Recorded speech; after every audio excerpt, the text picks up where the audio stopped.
Сәлеметсіздер ме? Мен Рахматулла Гүлнұр. Маңғыстау облысы Жаңаөзен қаласы Дарын мектеп-лицейінің 9 А сынып оқушысы. Мен Мағжан оқулары сайысының "Көкте күннің көпке нұрын шашамын" номинациясы бойынша өзімнің авторлық өлеңімді ұсынамын. Мағжан мәңгі тұлға. Өлеңнің өлкесінде қалдырып өшпес мұра. Алаштың қайраткері атанған ірі тұлға.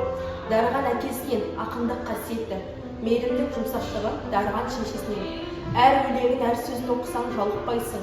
Терең ой, терең сырды жасырпақ сен ұқпайсың. Барынша мол мұраны ұрпаққа ол қалдырған. Өр Мағжан жалындайды жұлдыздай жарқырайсың. Рух берер жырлар мен халыққа жігер берген. Естия шағында да сынақтан сүрінбеген. Өзінің өрлігімен, өшпейтін ерлігімен болашақ ұрпағына таусылмас қуат берген.